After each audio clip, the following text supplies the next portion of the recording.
शुरुआत करते हैं आज के न्यूज़पेपर की हम एयर क्वालिटी कमीशन बिल के साथ में। लोकसभा ने इसको क्लियर कर दिया है, जो दिल्ली एनसीआर वाला रीजन है और उससे जो सटा हुआ रीजन है, इसके लिए यहाँ पर ये काम करेगा।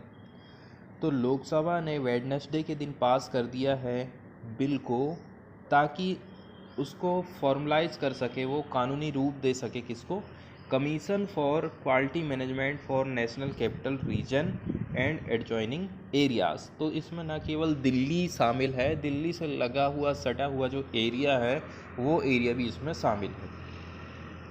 तो सरकार का कहना, इस बिल के माध्यम से हम ये एक बॉडी बना रहे हैं, बॉडी का नाम यहाँ पर बता दिया गया है। इसमें एक चेयरपर्सन रहेगा, ठीक है, जो कि फुल टाइम के लिए रहेगा। इसके अलावा इसमें कई सारे मेंबर्स रहेंगे, जैसे कि कई सारी जो मिनिस्ट्री है ना, उनसे एक एक आदमी यहाँ पर रहेगा।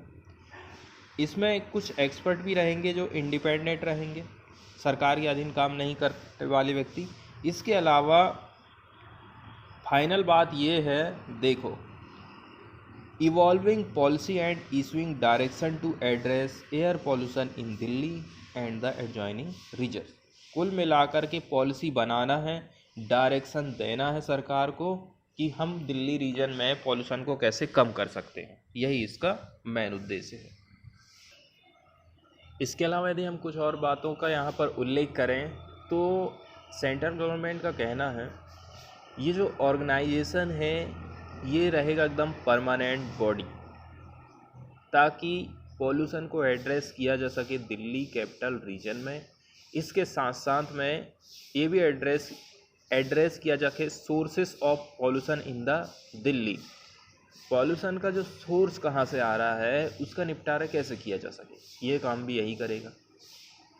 दिल्ली, पंजाब, हरियाणा और उत्तर प्रदेश, इन सभी जगह पर निगाहें रहेंगी।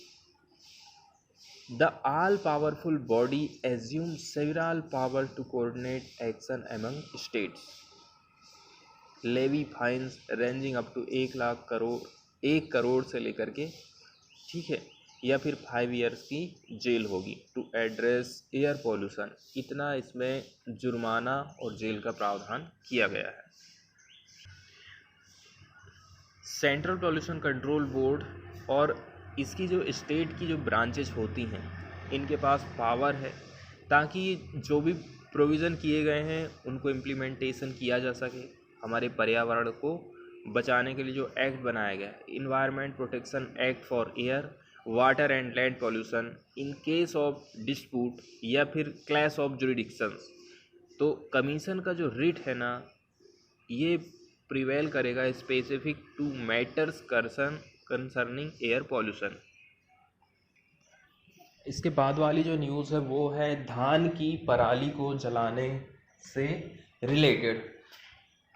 धान की कटाई होने के बाद, ठीक है, इतना हिस्सा ऐसा काट करके इसको अलग कर दिया जाता है हार्वेस्टर के द्वारा, और बाकी जो डंठल बचता है इसका, इसी को किसान लोग फिर जलाते। तो केवल धान अकेले की पराली नहीं जलाती है, गेहूं का भी जो डंठल बचता है ना, उसको भी जलाया जाता है। तो इसी के चलते चलते जो दिल्ली एनसीआर वाला रीजन है, यहाँ पर प्रदूषण फैलता है। तो इसको लेकर केस, ठीक है, कुछ लोगों का ऐसा कहना है कि आप किसानों के ऊपर फाइन लगा रहे हो, फाइन लगाकर ही केवल आप स्टेबल बर्निंग को रोक नहीं सकते हो, इसके अलावा आपको दूसरा अल्टरनेटिव ऑप्शन उनको देना पड़ेगा, तभी तो किसान जो है पराली नहीं जलाएंगे। तो यदि आपको पराली को जलाने से रोकना है तो इसके लिए 3 मेन उपाय यहाँ पर बताए गए हैं, ठीक है। 3 उपाय में ऐसा है कि इन सिटू ट्रीटमेंट, मतलब कि एकदम तुरंत फुरंत वाला काम है ये। इसके बाद जो है एक्स सिटू ट्रीटमेंट, इसके अलावा है चेंजिंग द क्रॉपिंग पैटर्न। 3 उपाय यहाँ पर सरकार के द्वारा बताए गए हैं। तो फर्स्ट वाले की जो बात है वो ऐसा है, देखो, और इसमें जो the last one being the deeper and more fundamental solution, सबसे बढ़िया होता है कि आप जो है क्रॉप का जो पैटर्न है ना, उसको ही चेंज कर दो। अब हम बात कर रहे हैं इन सिटू मैनेजमेंट, स्टेबल मैनेजमेंट की हम बात कर रहे हैं। तो इसमें क्या होता है, सरकार वर्तमान समय में इक्विपमेंट प्रोवाइड कर रही है फार्मर्स को, ताकि जो स्टेबल है उसको मिक्स किया जा सके सॉइल में, so that they do not have to burn it. लेकिन हर किसी के पास जो है ये मशीन अवेलेबल नहीं है, और दूसरी बात ये है मशीनें बहुत महंगी आती हैं। तो गवर्नमेंट को ये चाहिए कि वो इंश्योर करें मशीनों की अवेलेबिलिटी को हर एक किसान के पास में। यदि हम बात कर लें एक्स-2 मैनेजमेंट की, पराली जलाने वाली प्रक्रिया को रोकने के लिए, तो इसके अंतर्गत क्या करना है, कुछ कंपनी ने स्टार्ट कर दिया है collecting stubble for their use, but we need more action on this front. और आगे ये बात हमें ध्यान रखना है कि फार्मर, स्पेशली हम स्मॉल एंड मार्जिनल फार्मर की बात कर रहे हैं, इनको ज़रूरत है सपोर्ट करने की for adoption of in situ strategies to mulch the straw into the soil and not to burn it. Farmer burn stubble, आखिर किसान पराली को जलाते क्यों हैं? क्योंकि अगली फसल को बोने के लिए उनके पास टाइम बहुत कम बचता है। दूसरी बात ये है, इससे सस्ता उपाय उनके पास कोई दूसरा नहीं है, इसके चलते चलते उनको पराली जलाना पड़ता है। तो यदि हम उनके ऊपर फाइन को इम्पोज कर देंगे और दूसरा कोई उनको ऑप्शन नहीं दे रहे हैं, तो वैसे भी किसानों की कंडीशन ख़राब है, और भी ज़्यादा हम उनको आत्महत्या करने के लिए कुल मिलाकर के मजबूर करेंगे। इसके बाद वाली न्यूज़ हम देखने वाले हैं हमारे इंडिया के द्वारा ही निर्मित इंडिजीनियस एयरक्राफ्ट कैरियर के बारे में। इसका ट्रायल जो है शुरू हो चुका है। It is expected to join navy as INS Vikrant. अगले साल ये नेवी को ज्वाइन कर लेगा, ऐसा सरकार का कहना है। तो aircraft carrier IAC-1 leaving for trials of Kochi on Wednesday, Indian navy का ऐसा कहना है।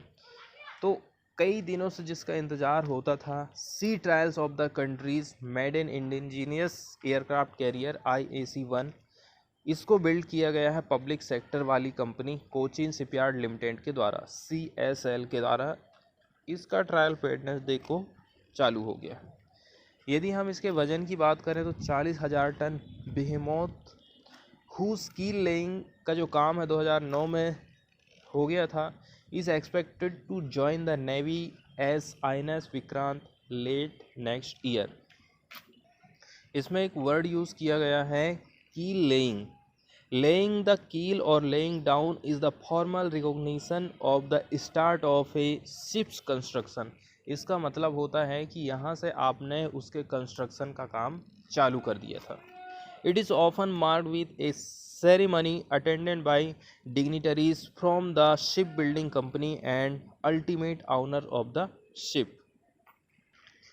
थोड़ा सा 2 कदम यदि हम पीछे जाके इसकी थोड़ी सी और हिस्ट्री देख लें, तो इसके ये जो करियर है, इसके कंस्ट्रक्शन प्रोजेक्ट को अप्रूव किया गया था कैबिनेट कमेटी ऑन सिक्योरिटी 2002 में। इसके अलावा contract for the first phase, तो हम यदि इसके फर्स्ट फेज़ की बात करें कॉन्ट्रैक्ट की, तो इसके कंस्ट्रक्शन का जो काम है वो साइन किया गया था CSL कंपनी के साथ में 2007 में। अब CSL जो है पब्लिक सेक्टर के अंतर्गत आती है, सरकारी कंपनी आप इसको बोल सकते हैं। जबकि basic design of the IAC-1 इसको डन किया गया था डायरेक्टरेट ऑफ नवल डिज़ाइन, ठीक है।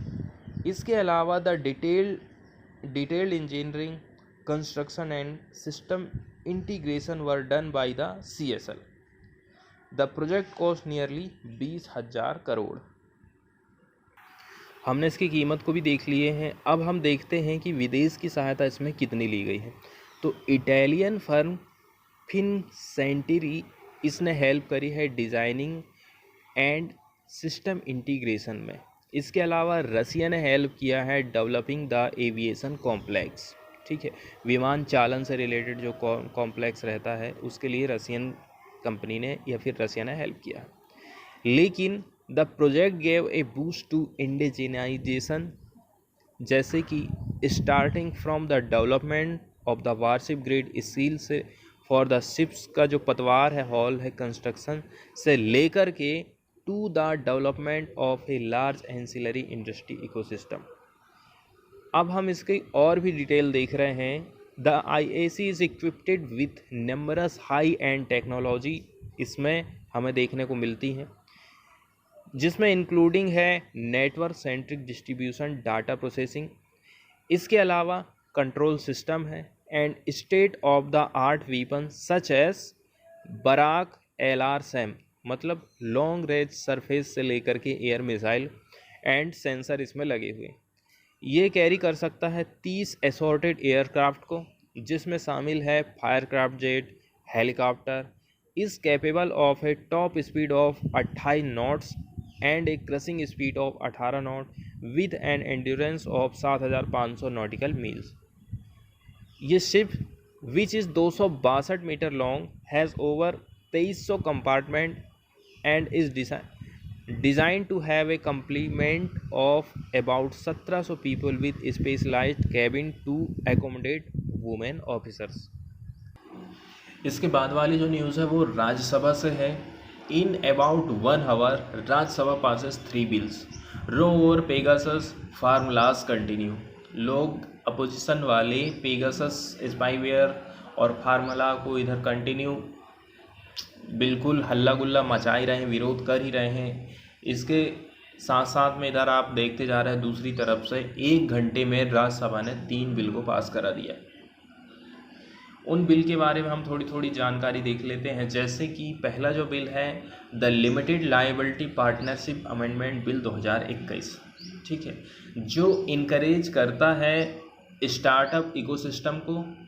हमारे देश में जो भी कंपनियां अपना उद्योग स्थापित करना चाहती हैं, नया कोई व्यक्ति बिजनेस खड़ा करना चाहता है तो उसको इनकरेज करने का ही काम करता है। And further boost ease of doing business was cleared. The bill was passed in 20 minutes. इसके बाद सेकंड जो बिल है वो पास कराया गया, जिसका नाम है deposit insurance and credit guarantee corporation amendment bill 2021, ठीक है। तो चीफ में इसमें डिस्कशन हुआ एमिड disruption from the opposition. Sitharaman का कहना है it was in the interest of small depositor.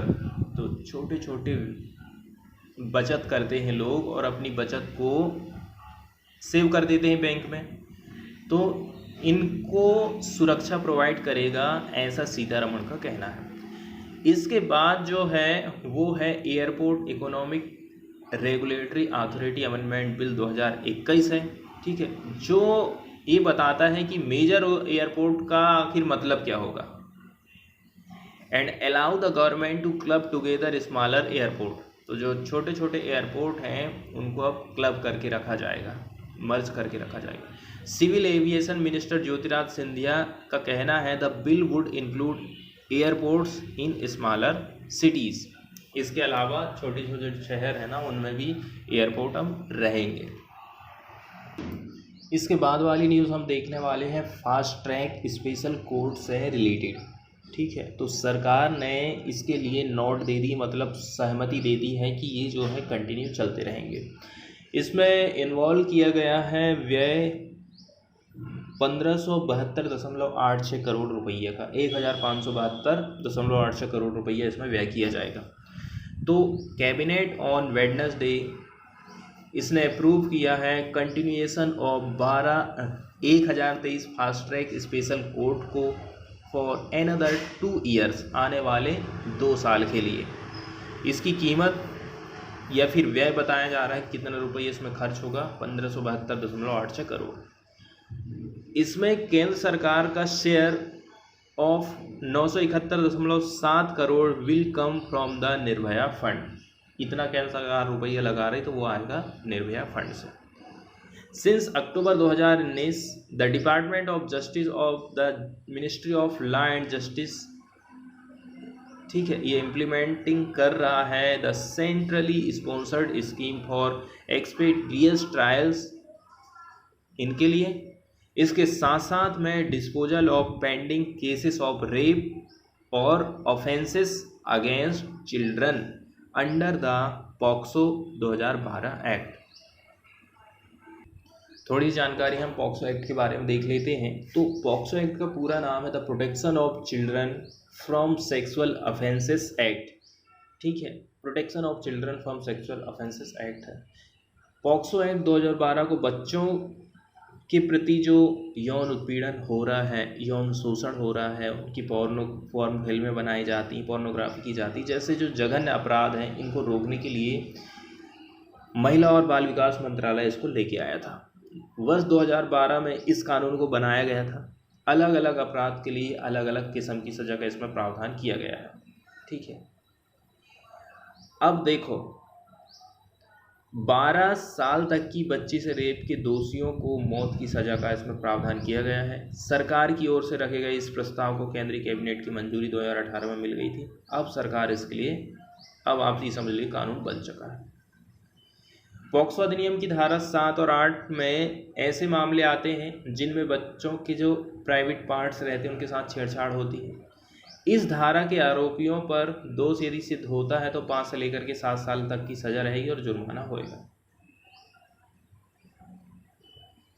अब इसमें यौन शोषण की परिभाषा बताई गई है। इसमें यौन उत्पीड़न और अश्लील साहित्य हो गया, सेक्सुअल और गैर सेक्सुअल हमला, penetrative and non penetrative assault को भी शामिल किया गया है।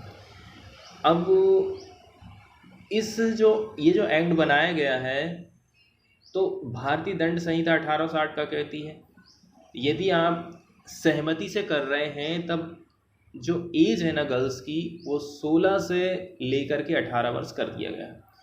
इसका मतलब ये है यदि कोई व्यक्ति किसी बच्चे के साथ उसकी सहमति या बिना सहमति के साथ में यौन कृत्य करता है तो उसको पॉक्सो एक्ट के अनुसार फिर सजा मिलने वाली है। यदि कोई पति या पत्नी 18 साल से कम उम्र के जीवन साथी के साथ यौन कृत्य करता है तो ये अपराध की श्रेणी में आएगा, उसके ऊपर मुकदमा चलेगा। ये अधिनियम पूरे भारत पर लागू होता है और 18 साल से कम उम्र के बच्चों को यौन अपराधों के खिलाफ संरक्षण प्रोवाइड करता है।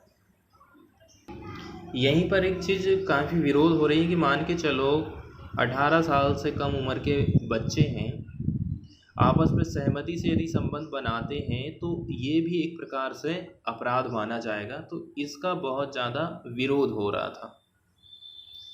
अब फिर से न्यूज़ की तरफ आते हैं तो जो स्कीम है ना उसमें इंक्लूड्स हैं 389 FTSCs exclusively for POCSO cases. Total इसमें दो तीन प्रकार के अपराध शामिल किए गए हैं ना, तो इसमें से पॉक्सो के अंतर्गत जो फास्ट ट्रैक है वो 389 है जो कि स्पेशली पॉक्सो एक्ट के तहत ही सुनवाई करेंगे। Each FTSC is expected to dispose of 41 से 42 cases in each quarter and at least 165 cases in a year. यहाँ पर उसके कामकाज को लेकर बात बताई गई है कि आपको एक क्वार्टर में 41 से 42 केस निपटाना है और 165 सालाना के हिसाब से आपकी स्पीड रहना चाहिए।